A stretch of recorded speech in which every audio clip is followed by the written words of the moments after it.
for attending. This is webinar 6 on delivery. And you know that this is the 6th part of an 8-part series. It's really concerned with the issues about, in the second blue box from the top, managing eHealth projects, changes and risks. It's really to do with program management this week. And that's where it sits in the series. And if we think about delivery and program management, the issues that I wanted to touch on during this session and to give you some pointers to places where you can go for further information. So I want to talk with you and share with you progress in terms of program management in so far as it's covered in the toolkit, which is not much, but then to look at it in controlled environments, and then in agile and maturing organizations, service operations and management, and then also to pick up project management in the context of information security, which, as you'll remember from what I said last time, and in fact I think in the session before that, is one of the issues that recurs throughout the development and delivery of eHealth strategies, and rightly so. Apologies for there seeming to be a lot of acronyms, but we will work our way through them. Let's get started then with the first thread, which is actually what the toolkit, the Health Strategy Toolkit, has to say. And in part 3 of the toolkit, there is a distinction made very early on that is summarized in this diagram, and it's between program management and monitoring and evaluation. And part 3 of the toolkit is about monitoring and evaluation. It's not about program management. So it's more to do with the results than with the implementation. And the text that it does have on program management is pretty much this. So it does acknowledge that program management monitors the execution of the action plan. So it's a really important part of delivering a strategy, obviously. But the focus of the strategy is more on asking whether it's on the right track. What it's saying program management about is whether it's on track. This session 6, is really addressing the program management. Are we on track? On Monday, when we look at monitoring and evaluation, the subtext is, are we on the right track, or how do we get onto a better track? So looking at program inputs and activities and eHealth outputs. But the document does say countries seeking information on program management should refer to one of the program management frameworks that are in wide use, such as PMBOK or PRINCE2. So this is the only place in the whole of the toolkit, actually, where there's a specific where specific reference is made to a supporting framework. And actually, it's unpacking what is implied in the toolkit that has really been the driving force behind this capacity building webinar series. So in addition to talking about PMBOK and PRINCE2, which is what we're doing today, we've been addressing and will continue to pull together the other frameworks that are actually needed to deliver strategies, COBIT, ITIL, etc., and enterprise architectures. So really, the toolkit is not much help, but deliberately so and explicitly so, because why go into something that is already well documented, which they believe correctly is. So there's quite a lot of documentation about program management, and there's a body of knowledge about it. In fact, there's a project management body of knowledge, PMBOK. And this has a focus really on decomposing projects into a whole set of management units of management, like initiating a project, planning a project, executing a project, etc. And you can see, if you look at this diagram, that you'll need to direct and manage project work, and that to do that you'll require a certain amount of performance data concerning validation of progress, control of scope, schedule, costs, quality, communications, procurements, risks, and also stakeholder management. That's all the performance that needs to be monitored and controlled. Various reports are produced, which leads to the development and refinement of the project management plan, which then produces a series of updates and feeds back in. There may be change control procedures put in place, so that you have change requests made and documentation updates. And of course, the project teams need to be managed. So that's the kind of the underlying approach. It's just trying to formalize, describe, and structure the thinking around project management. And it does it in quite a detailed way, as this diagram indicates, and you'll get another feel for it.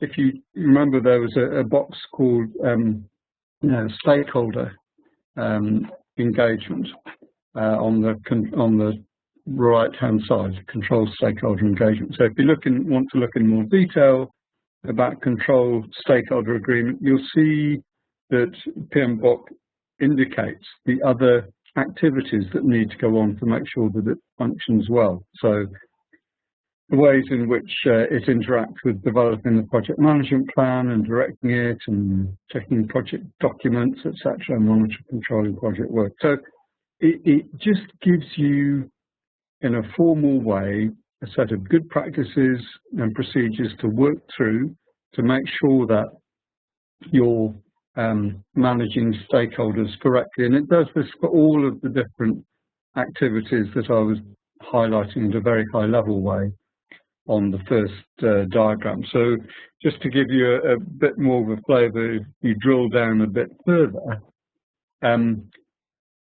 project stakeholder management, so one of the activities first will be to identify the stakeholders. And you'll remember in webinar 1, we went into quite a bit of detail about engaging with different types of stakeholders and how do you identify who they are and who they should be.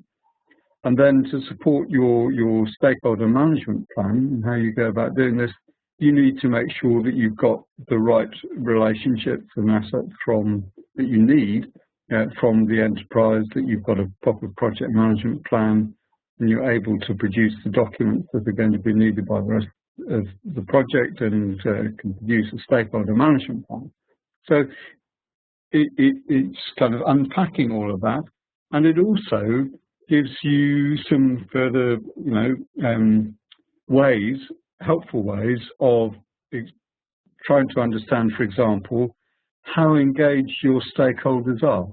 So just unpacking the toolkit so that in this particular domain and at this level, it's suggesting these are things you should be checking. And I thought this was quite a helpful way to illustrate both PMBOK and also to remind you of again, as with security, one of the other themes that kind of runs through all of this presentation is the importance of engaging with stakeholders of the right sort, and also making sure that you've got the right level of engagement with them. And that basically is what this encourages and enables you to do. So it's prompting you to consider whether they're unaware, resistant, neutral, supportive, or leading. So that is a very quick run through that particular way of approaching program management that's referenced in the toolkit. You've got some references there if you want to follow up on it. And then what I just wanted to do on the next slide was to, before getting to print, was to just give you reference to two other sources of guidance on project management. ISO 21500 gives a high-level description of the concepts and processes that are forming good practice. So in project management. So this might be good practice in areas such as procurement, or it might include, or it does include, the skills and competencies that are going to be needed. So that's all helpful. It's not being prescriptive, but it is providing good practice. It doesn't provide any detailed guidance on how you actually manage programs and projects. Okay, so again, you know, ISO standard good practice is there as a benchmark for you to use, and they have also commended the PMBOK guide, and I've given you the reference. So that's making the point that ISO 21500 recognizes and points to the value of the more detailed work that goes on in PMBOK, which you've just been considering. And then there's another British Standard 6079 that is really concerned with organizational needs, and its focus is on what needs to be done to pursue stated organizational objectives. So, for example, it covers the same sorts of topics, but also includes material on document management, for example, which is something that ISO 21500 doesn't do. So they all have their strengths, and they also have some gaps, and they certainly have some overlaps, as we'll see later on. So that's just to link between PMBOK and the next major program management technique, which is PRINCE 2. So this is about projects in controlled environments. That's how the acronym PRINCE is derived. And basically, PRINCE has three parts to it. First of all, there are the principles. Secondly, there are some themes, and thirdly, some processes. And I'll just talk briefly about those three parts. It's a non-proprietary methodology. There are over 20,000 organisations globally using it. It is very widespread use. Okay, so the principles that it seeks to reinforce across all projects that it's used in is that there is a continuing business justification. If that business justification goes away, then so should the project. It's looking to be dynamic in the sense that lessons from experience are used and acted on during the project and reflected on, and adaptations can be made. It's very strong on defining and agreeing roles and responsibilities to make sure that the right engagement is set up with business and users and supplier stakeholders. It has a number of very clearly defined and distinct stages through which a project has to be managed. It recommends that there are specific tolerances agreed for each objective, and that management is then done by exception, i.e. when those tolerances or guideline parameters have been exceeded. It focuses on the definition and delivery of products, in particular their quality. So it's things or processes that have been delivered. That's the real focus of Prince. And it's adapted so that it suits whatever the project's environment and size is, etc. So those are the basic principles. You adapt it to the environment that you're working within. So that's the outer blue sort of wobbly cloud around the cylinders on the right. So we've dealt with the principles, the bottom layer, and then the themes. So if we start at the progress theme, this is kind of saying, well, where are we? So let's assume that we're in a place where, in the context that we're in the environment, we do actually need to get something delivered. So why do we need to do that? Well, that's what the business case is there to answer. Who needs to be involved? That's the organisation theme. What are we actually trying to deliver, and to what level of quality? That's the quality plan. So how do we make that happen, and when do we make it happen? That's the planning stage. What if things go wrong? How do we manage risk? What's the impact of the project that we've been involved with? That's the theme of change. And then where are we going? Do we carry on? Is there a continued business justification? Is the progress theme, which enables you to kind of keep the cycle continuing. So that's the gist, really, and again at high level, of the themes that are embedded in the Prince methodology. And then if we look at the third part, which are the processes that are going on, basically there are three sort of levels of activity. So projects are directed, they have to be managed with program manager, and then there are people actually delivering them. And there are, as I've already indicated, a number of stages that are referenced in any project. And the strategy, as I've already referenced in webinar 1 and again in webinar 2, does very much emphasise the importance of getting commitment from the key stakeholders in any organisation as you start up a project, and how do you assemble the right project board, which is going to be how the project or programme is being directed.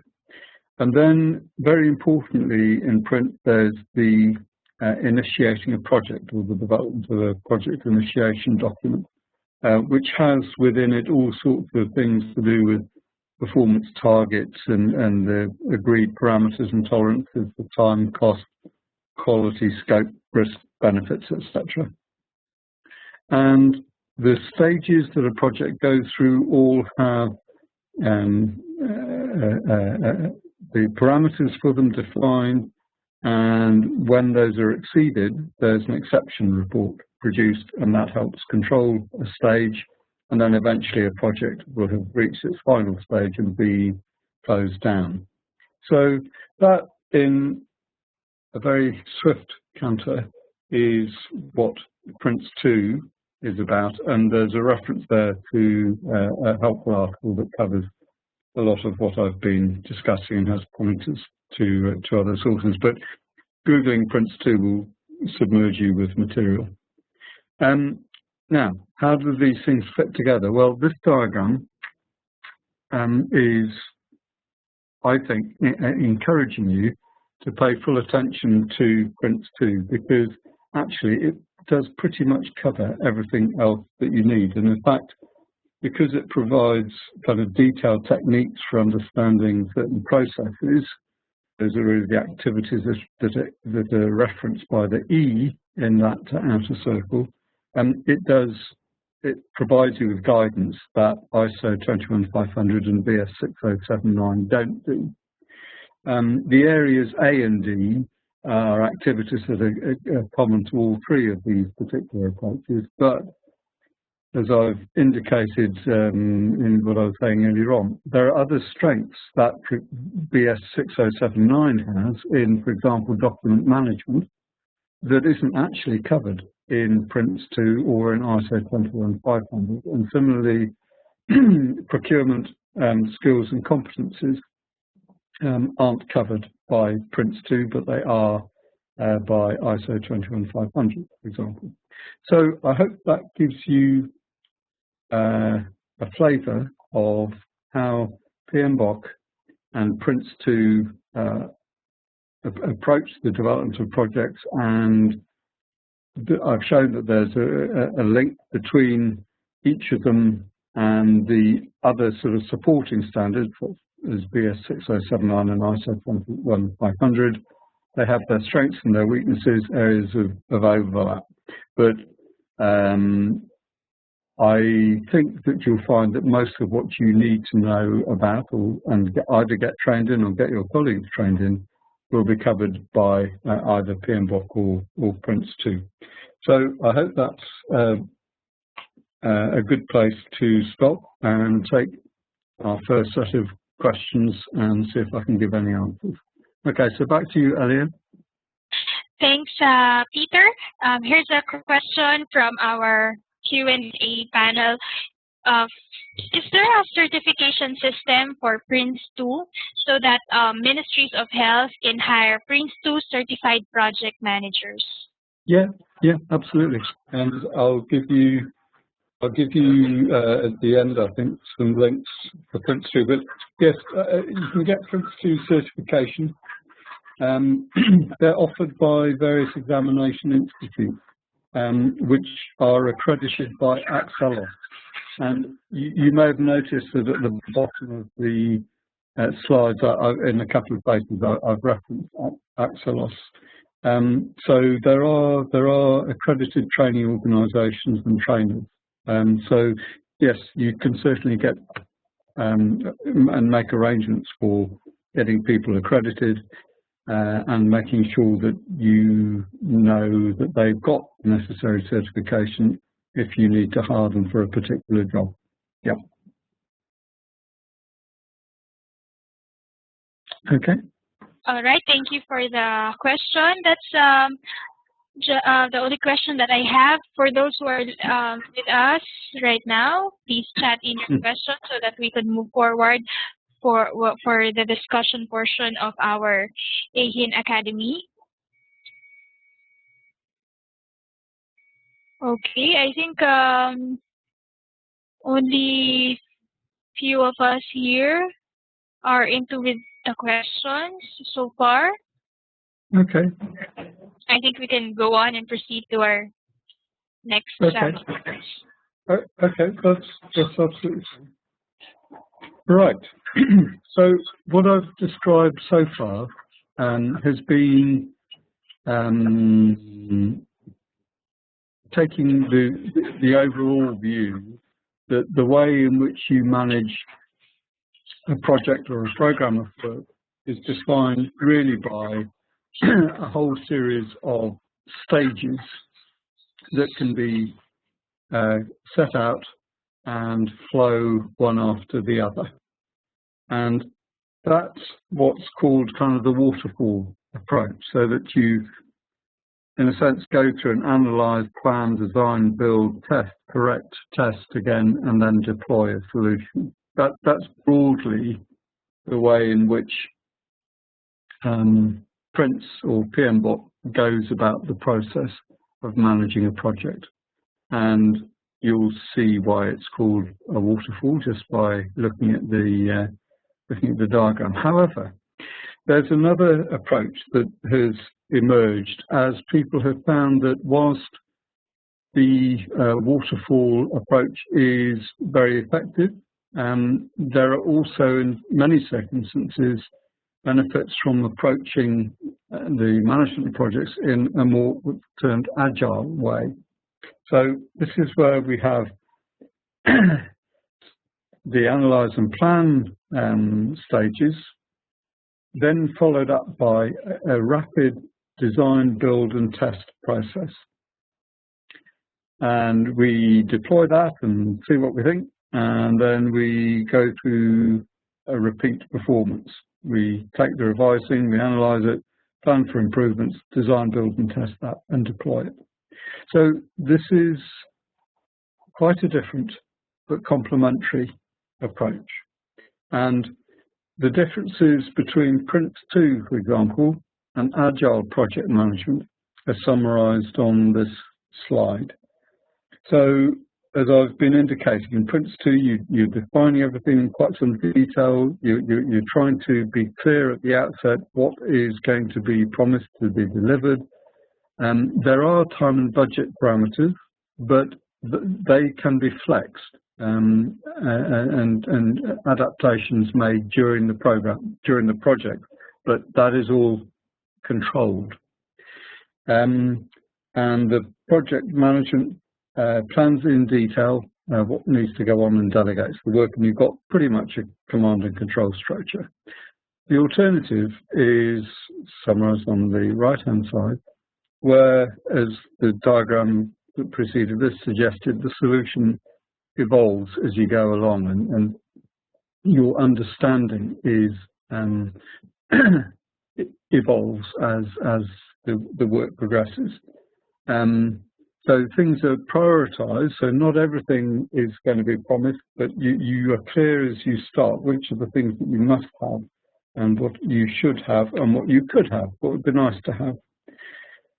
And indeed, on that basis, the time and budget are fixed, so that you are clear at the different stages of activity how much time and budget you have to deliver things that you must have.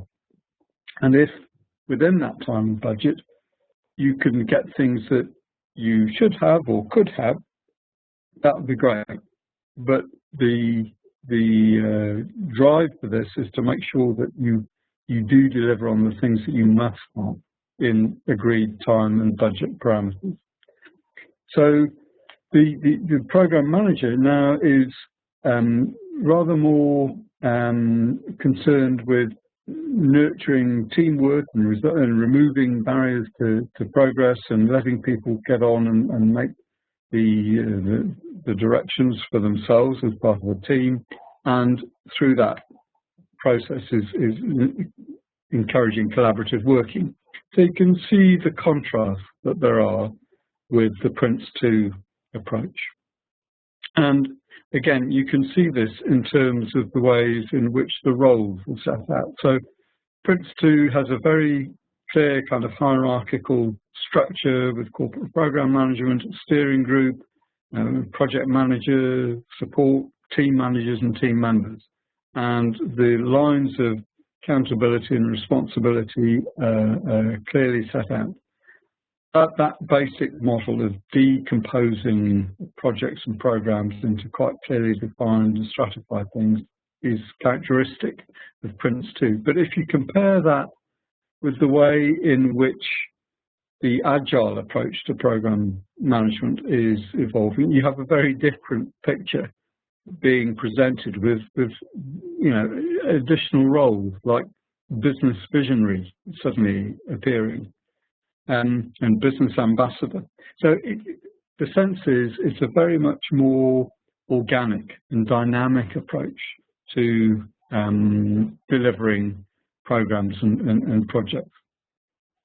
And if you look at the sort of comparative benefits of them, then Prince2 is very strong on the governance side of them. So you've got the benefits of having good documentation, formal decision making and progress reporting.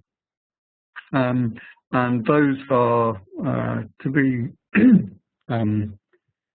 acknowledged, and in most circumstances actually are very helpful to have.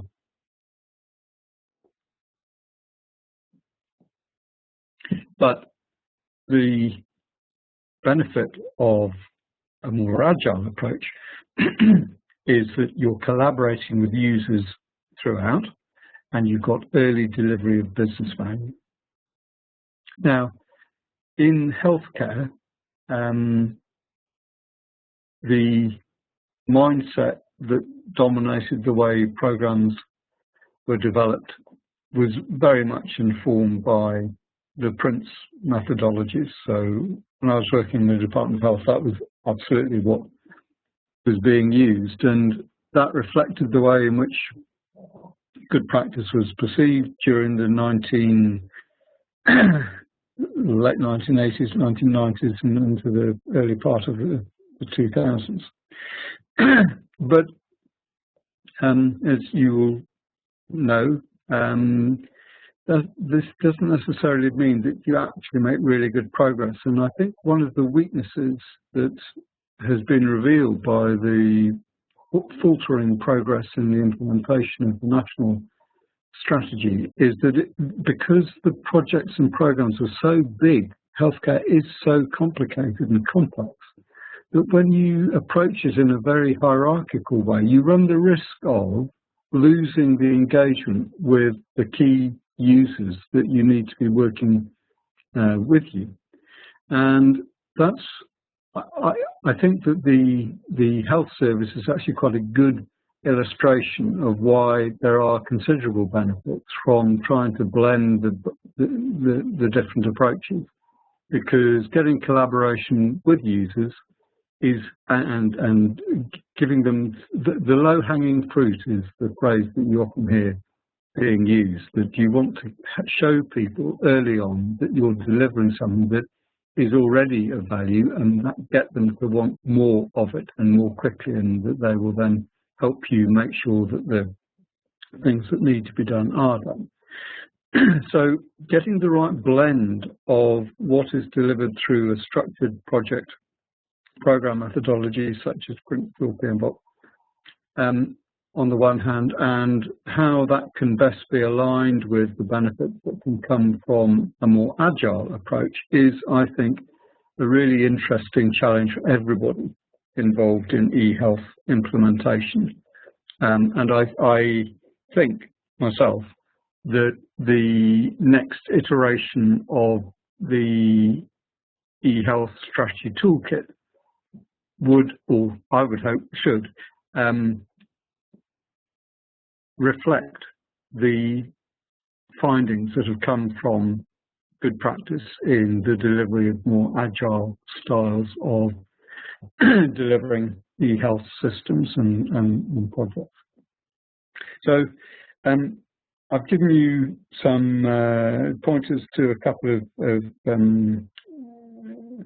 ways in which you can get ready access to tools to look at managing relationships with customers. Asana is just one of many, but just to give you a flavour of some of the new web-based tools and solutions that are becoming available now to support these approaches to program management.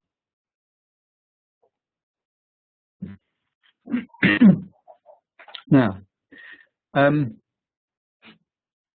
again, you'll recall when I was talking about PMBOK and Prince, that I was stressing how they, in a sense, deconstruct and focus on the formal arrangements that need to be put in place to deliver products and services and things that are delivered.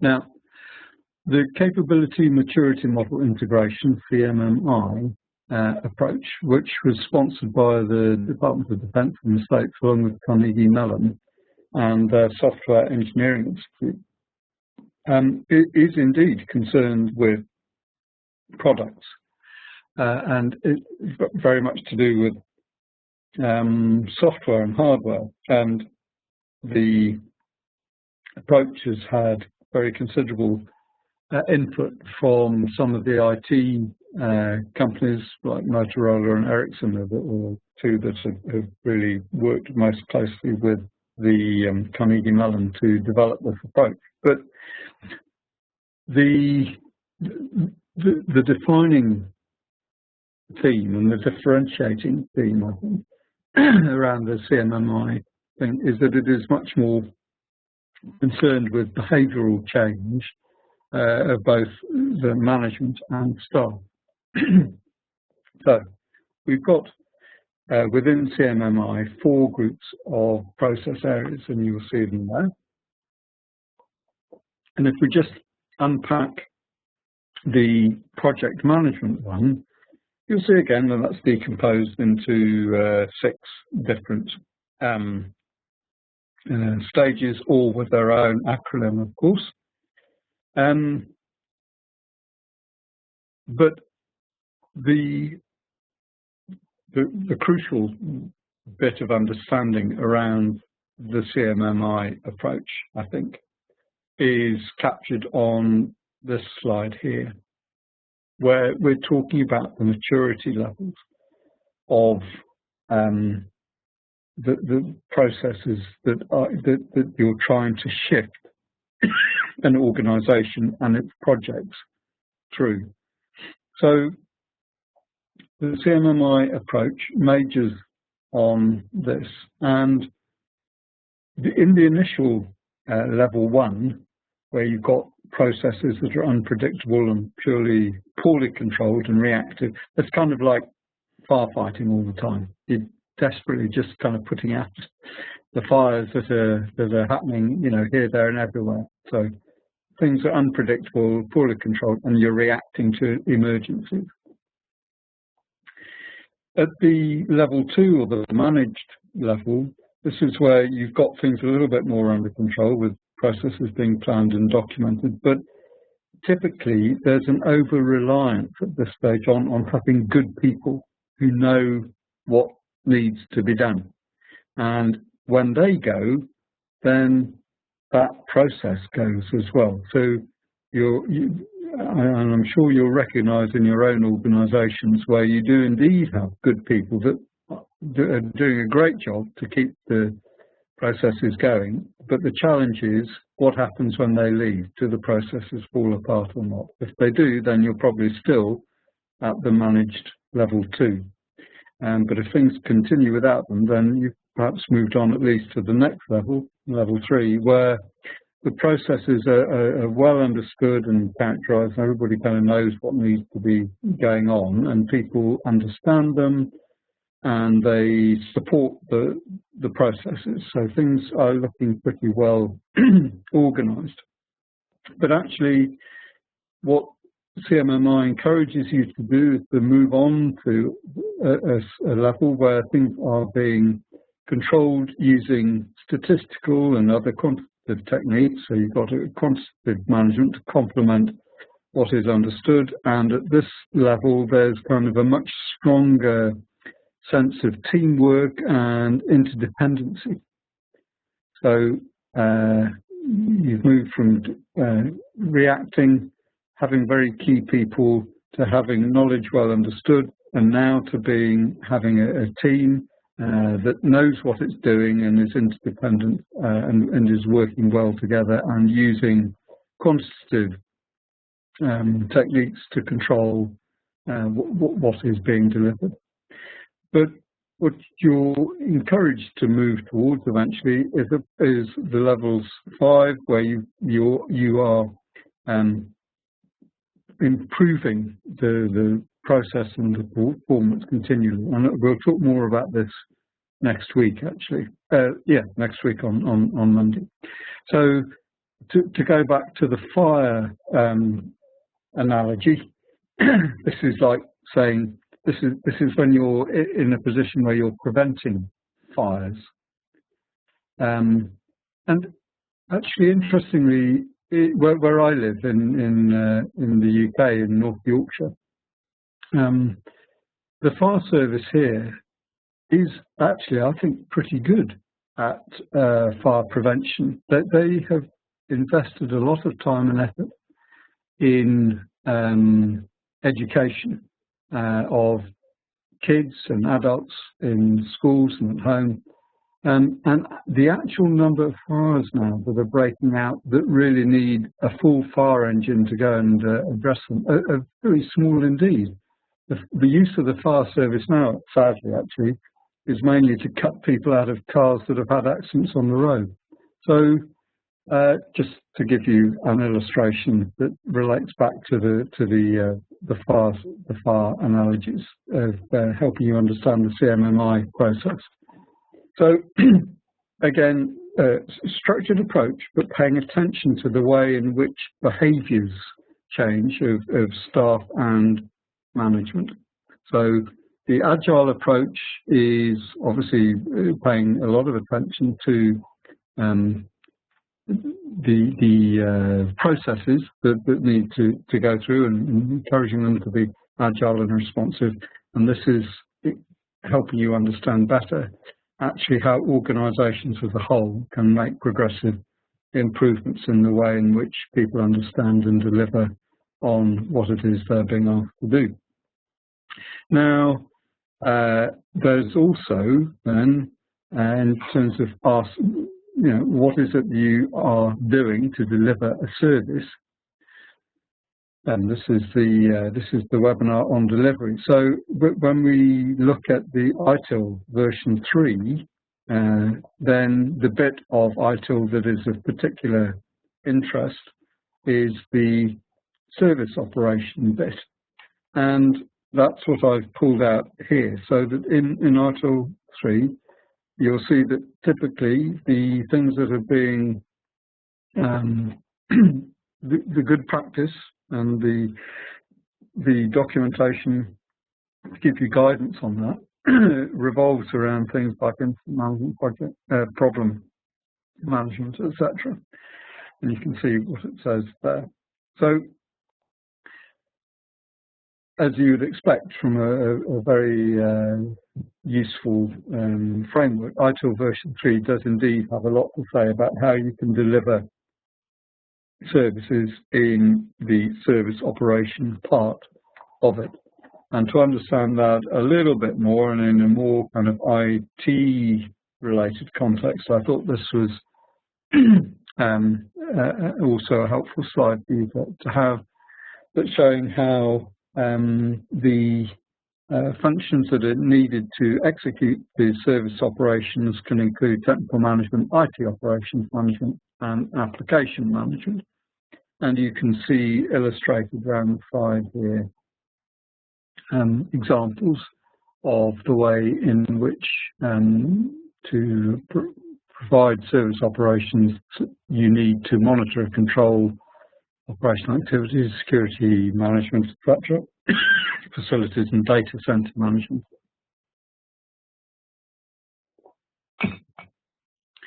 So that gives you a connection. If this is actually what your part of the organisation needs to focus on, then maybe ITIL version 3 and service operations bit of it will be what you need to pay attention to and study. Okay, so those are the two major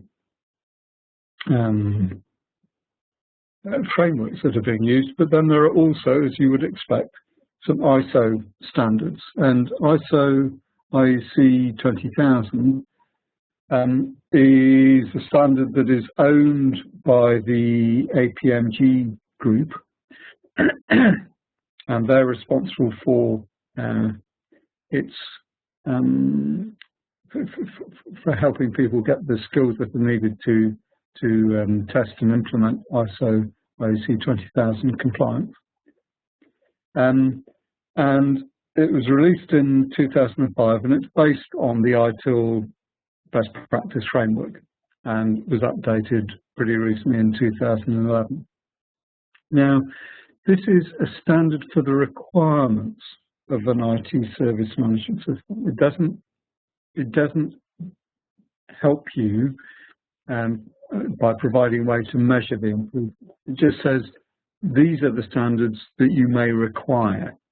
So that's why if you look through the examples in the following bullet point, you'll see that an organisation seeking services and service providers and requiring assurance that their service requirements will be fulfilled. Organisation that requires a consistent approach by all its service providers, including, interestingly, and a relevant point for us in particular, I think, those in the supply chain. You can require that they can demonstrate that they are able to support ISO 20000 standards of good practice. How they get to that stage is not the issue, but the fact they can demonstrate that they are at that level of performance is. So a service provider, can show how they can fulfill particular requirements to deliver the service. So that is the purpose of the ISO IEC 20000, and I wanted to make the point that it relates to, based on, connected to the ITIL framework as well. So now then, on the next slide, you'll see that actually CMMI, ITIL version 3 and ISO 20000 actually all do have a mutually supportive relationship, and you've got a reference to the document that unpacks that. And I thought this was quite a helpful way of sharing with you the importance of understanding what each of these different frameworks and standards do, the different bits of the picture that they're strong on, and how they relate to the others. So, as we've just been saying, ISO 20000 is providing a standard for the requirements of a service system management. And then if you look at CMMI or ITIL version 3, those are providing, what CMMI is providing a framework for implementing, evolving, sustaining and measuring improvement. So this is how you move up from 1 to 5. And ITIL version 3 is providing the set of best practices drawn from the public and the private sector. So you remember that ITIL version 3, the library, is this big set of documented best practices on the different aspects of in this context of this discussion, best practices around service operation. So CMMI, ITIL version 3 and ISO 20000 do have relationships, and it's important therefore to know what they each do and what they can offer to each other. And I hope you find that is helpful. And then finally, and you won't be surprised that I'm ending this webinar by referencing the next standards framework, which is COBIT version 5.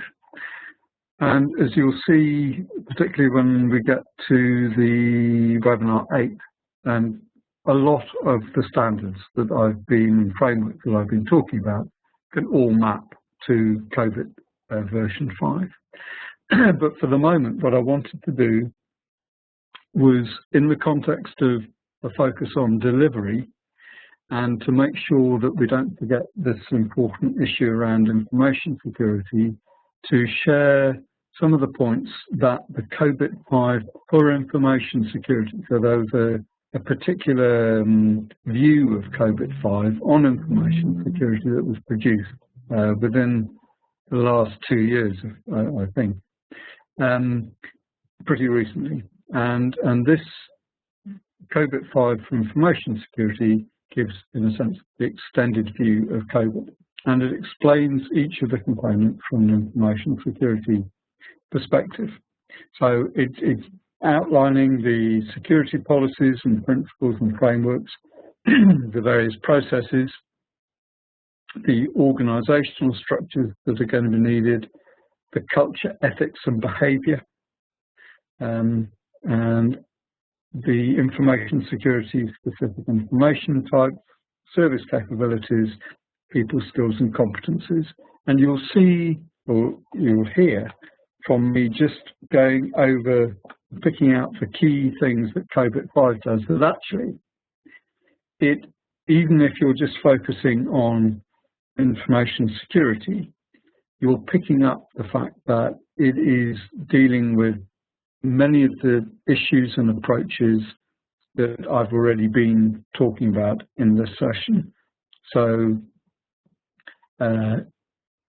talking about the people, skills and competencies, behaviour, but also being clear about specific details and activities and principles and frameworks. So, as I think we will see as we get to the end of this webinar series, COBIT 5 is certainly a really helpful framework, and a lot can be mapped to it. So, again, in terms of mapping things to it and looking at things in related areas, ISO IEC 27002 is the ISO perspective on security techniques and the code of practice for information security controls, and it's part of the 27,000 family of standards that focuses on the security domain. So this is the code of practice, the generic advisory document. So it, as is usually the case, is not a formal specification, which 27001 was, which we talked about last time. I gave you the reference to that in the last webinar. This one is not like that. It's the code of practice, the generic document, and it's got 19 sections in it. And I picked out this diagram because it, I think, gives you a very good overview, just in that one diagram, of the many different issues that need to be considered in dealing with information security, and from the point of view of delivering those services. So you'll see that it talks about the policies and the organisations and also human resources. But then in the small print on the right-hand side, you'll see that there are concerns with supplier relationships, information security incident management, information security aspects of business continuity management, which is a very significant part of the value of managing your security systems properly, the business continuity, particularly in healthcare. And then at the middle of it, you've got issues like access control and cryptography and physical environmental security. So again, I hope a useful and a relevant code of practice that you may want to refer to make sure that you've got coverage of the issues concerning information security management in your organisation, or that you can point people to this to get the necessary advice and good practice that they can relate to. And then, again, just to continue the whole process of connecting these things together, I wanted to show you how the COBIT 5 processes for information security. And you'll remember I shared a diagram, and I'll come back to it again in the 8th webinar, that has for each of the different 32, I think it is, boxes for information processes, a reference number for them.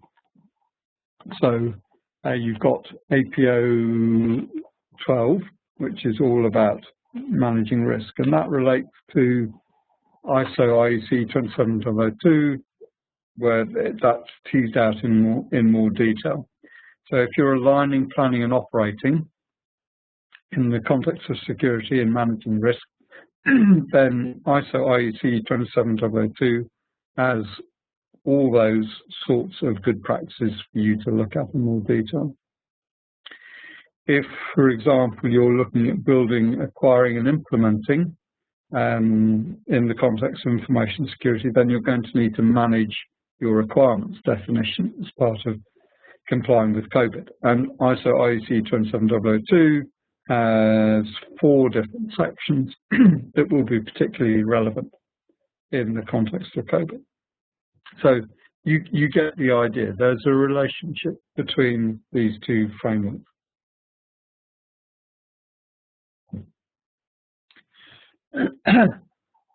So I think as my voice is just beating backing in, let me stop here and have a question and answer and sharing session. So over to you all.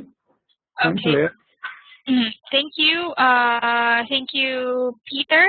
Here's a question from Annie from Indonesia. Are project management tools such as Prince2, Agile, and etc. exclusive for eHealth projects, or can be implemented general in any kind of project? They can be implemented in general in any kind of project. So your answer is this Prince2 and other etc. could be implemented in other kinds of projects. Is that your answer? All Absolutely. right. And so the important thing really is that what that means is that people who who are good and have got experience of using these techniques and processes in other contexts can also then bring their knowledge of those techniques and methods into healthcare. So if you're looking to employ people, just because they don't have health service experience doesn't mean to say that they can't do the work. If they've got good training in program project management in other areas, then those are considerable strengths, and they should be able to adapt and apply them, given the right support, obviously, and time and experience in the context of healthcare. Yeah. Okay. But better still to train people in the health sector to get them and apply them as part of their daily work. Right. So let's move on to another question, still from Indonesia. What is the difference? What is the difference between COBIT-5 information security and IEC 27002 with HIPAA or HIPAA? What are their differences? Sorry, I just didn't hear the last one. The differences.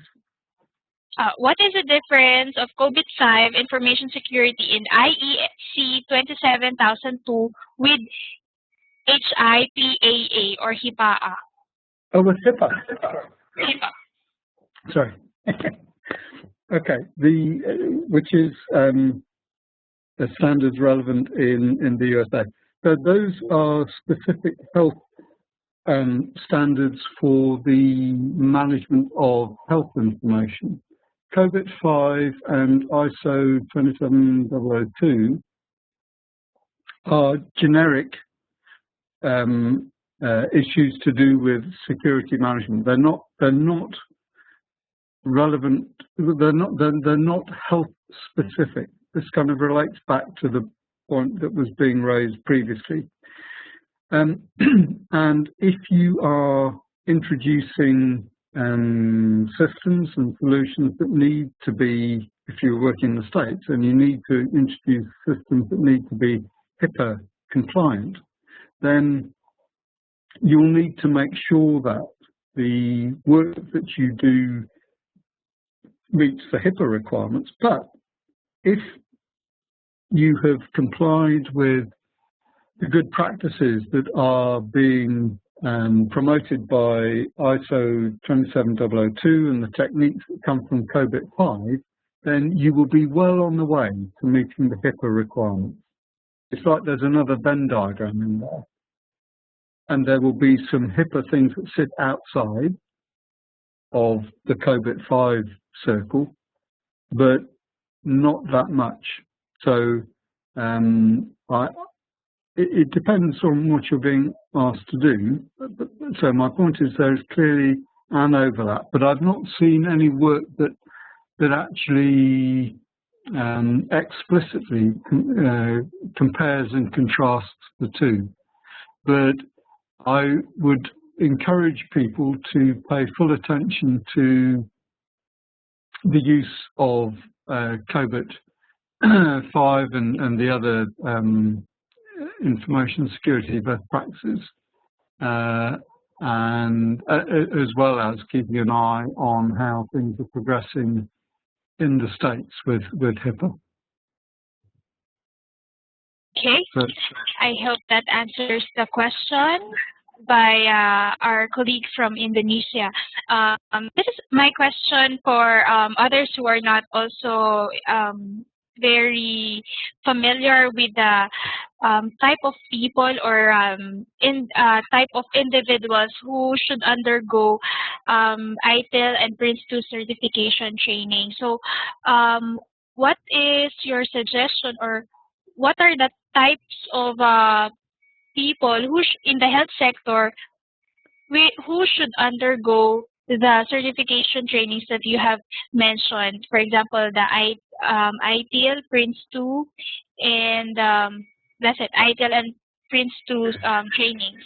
So this is very important for human resource identification. Yes, indeed. No, that's a good question. I think for people at a senior policy level, there's no need to do detailed training in any of these specific techniques. But having said that, I think it is important that you know enough about them to know that they will be of importance and relevance to the staff you directly or indirectly control. And in a sense, I've pitched this webinar series at the people who are in exactly that position.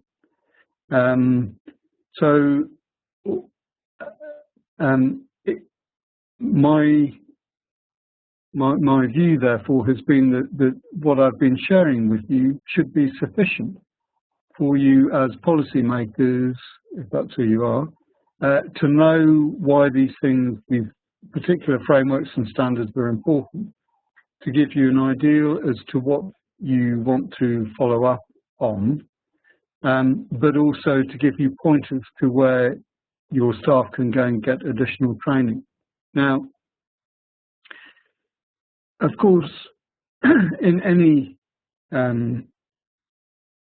health service, it is always helpful if the person at or near the top of the organisation has on-the-ground experience. So whether that's in healthcare, where you would like the person who's got responsibility for the medical performance of the health service or the nursing performance of the health service to have been a doctor or a nurse themselves at one time in their early career, so that they have practical experience. So in the context of IT and ICT, it is helpful if the people at the top have got some practical experience of delivering IT programs at some level.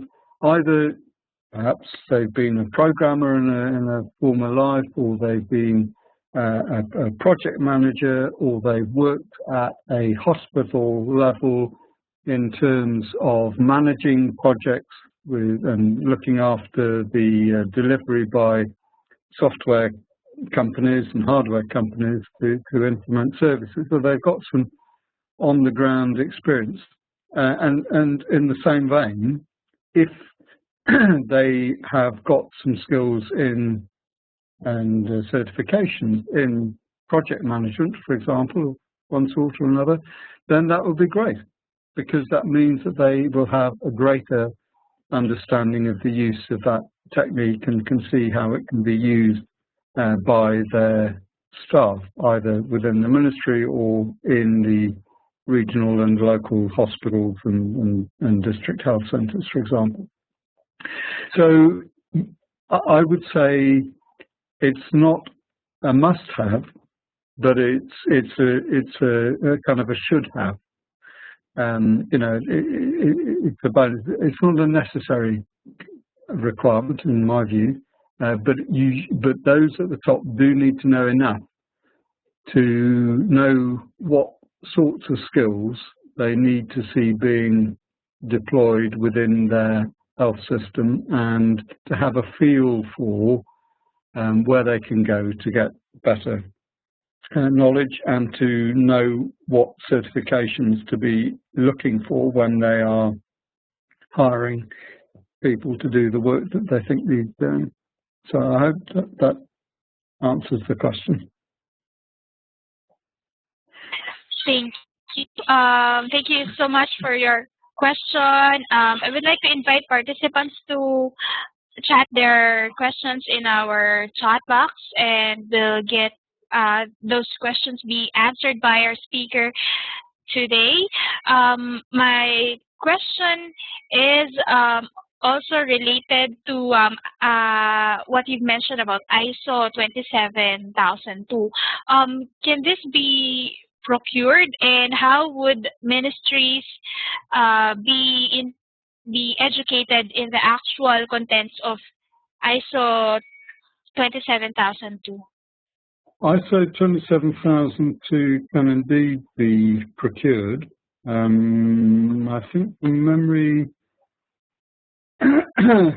think from memory, it's about 150 Swiss francs, roughly. So yeah, you can require the documentation that is needed to give you the good practice and policies to proceed.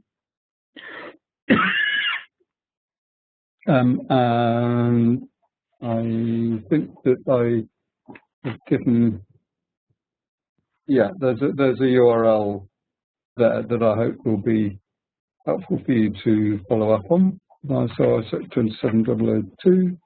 And basically all the ISO standards, you can find the training for them on sites that I'll give you in just a minute.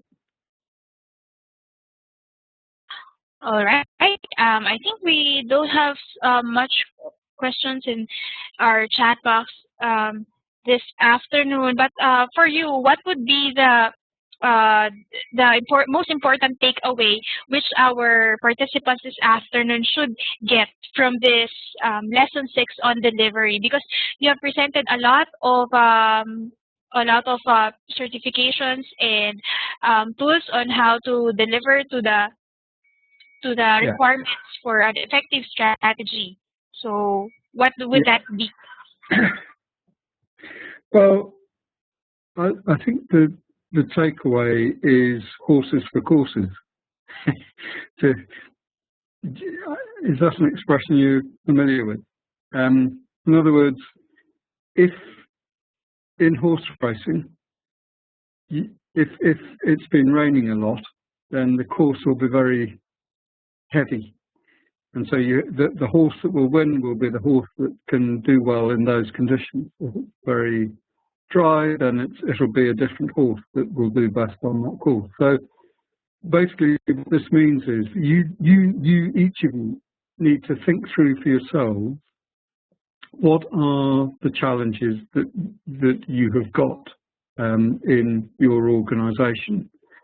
And when you've got an idea roughly of what those challenges are, then think about, well, okay, so which of these techniques and tools and frameworks will be most relevant, and then follow up and decide whether you or your staff need to get training to do them. Now, for those who are dealing with large, complex processes, and the development and delivery of an action plan to implement an eHealth strategy is a classic large and complex program. You may very well need to approach that at a broad level using PMBOK or Prince2. It is, quite a large structured program. You remember last week on webinar 5, I shared with you a very complicated, well, detailed single slide from Australia that showed all the different lines of action that need to be pursued in delivering a program of action for the Australian eHealth strategy. And so that will need some form of, PMBOK or Prince2 type of program management. So at one level, that training in those may be absolutely appropriate. However, there may well be within that overall program some parts of it that may need a different set of technical tools to be applied. So, for example, if part of your overall eHealth program is to make sure that you've got some clinical decision support tools available so that your doctors and nurses and community health workers, for example, can all take better decisions, then you may find that the project that needs to be developed to support their requirements may actually be better conceived in a much more kind of agile program management style. So you may then want to have this iterative process where you have a team that consists of doctors, nurses, community health workers, and technologists and software developers agreeing a whole series of prototypes and iterations that over a fairly short period of time should be able to demonstrate the value that this particular part of that whole overall strategy can give to the clinical community.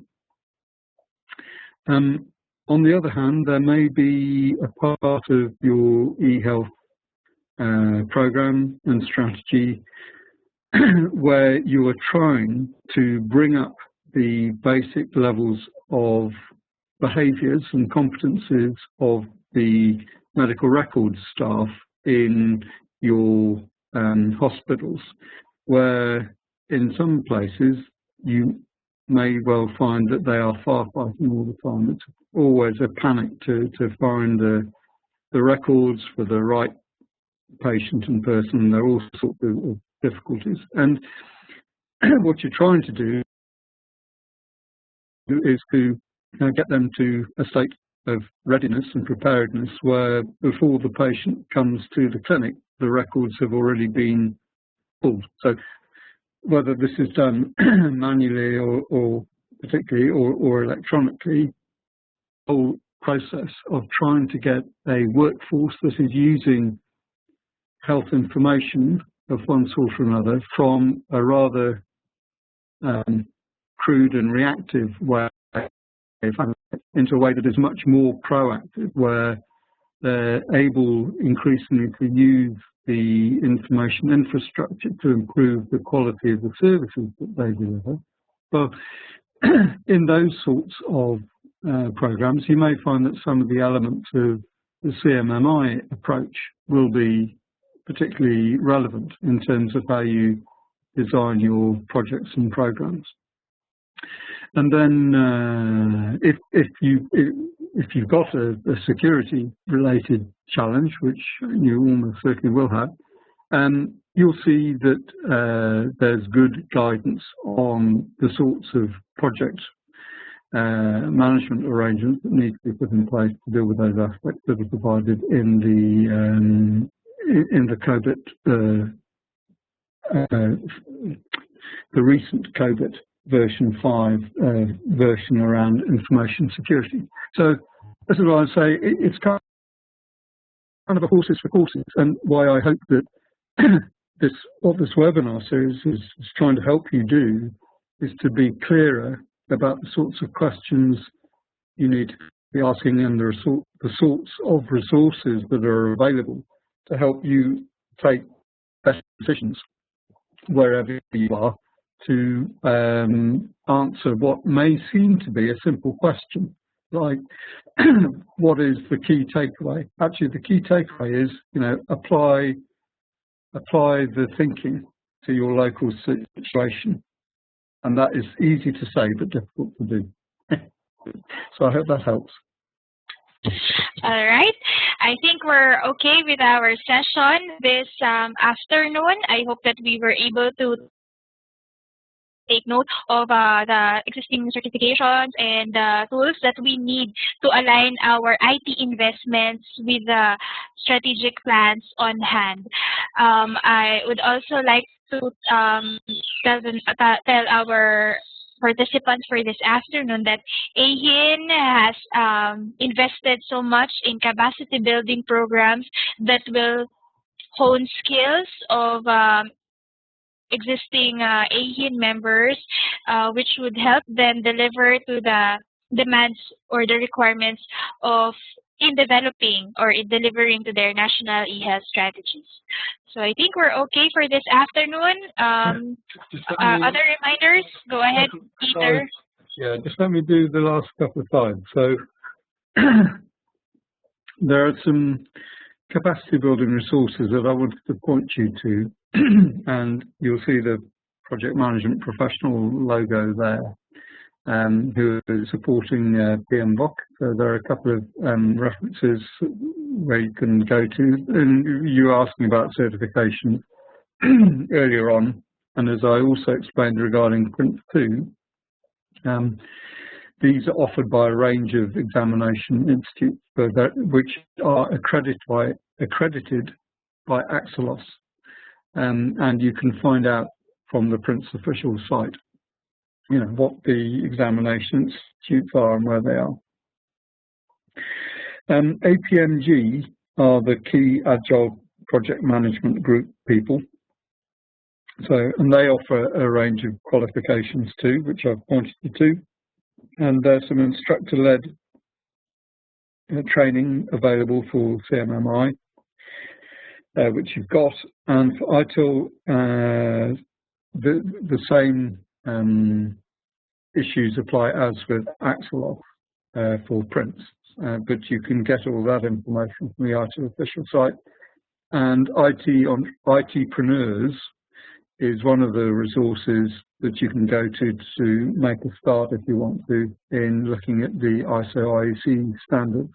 So although, as I've said at the bottom, you know, this does not constitute an endorsement or recommendation, you may find these very helpful starting points. That was my intention of pulling those together. And then finally, if you were wanting to, as I hope you are, take the quizzes, these are a good kind of check just to remind you as to what I've been talking about. And I hope I covered the answers to these questions in the course of what I've presented today. So I hope that's going to be of use to you and that you complete the quizzes, and I shall look forward to being with you again on Monday, when we're going to be looking at monitoring and evaluation, which is checking that we're on the right track, whereas today we've been looking at how we keep on track. So that will be on Monday. So finally, we've got a little time if you want to take it. Any feedback, any further questions, and any suggestions would be most welcome to have now. Any suggestions from our meeting room? You can chat it in our chat box. I personally would like to say thank you for all the references that you have provided. For during the last meetings, most of our participants are asking on case stories, on how to access resources that you are mentioning in your slides. So I think all the resources are very useful for them, most especially to those who were not able to attend our session today, because others are attending via the recorded session. So I think you would find all those very useful. Any other suggestions or comments from our meeting room? Any suggestions specifically to the Asia eHealth Information Network on investing about more capacity building trainings where you could benefit or you can apply? So I think most of our participants right now are very silent, and I think we're okay on this this session. We look forward for the next meeting on Monday for lesson 7 of our AeHIN Academy. Okay, thank you so much for being with us. This is Aliyah Evangelista. I hope that you will get the invitation for our next meeting on Monday, lesson 7.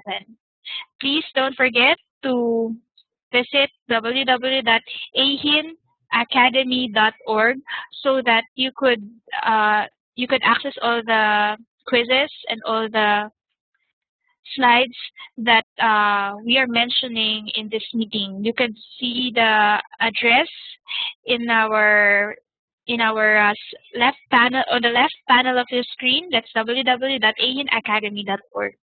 So thanks, Peter, for this afternoon. Okay. Thanks, everyone. Bye-bye. Pleasure. Bye now. Bye-bye.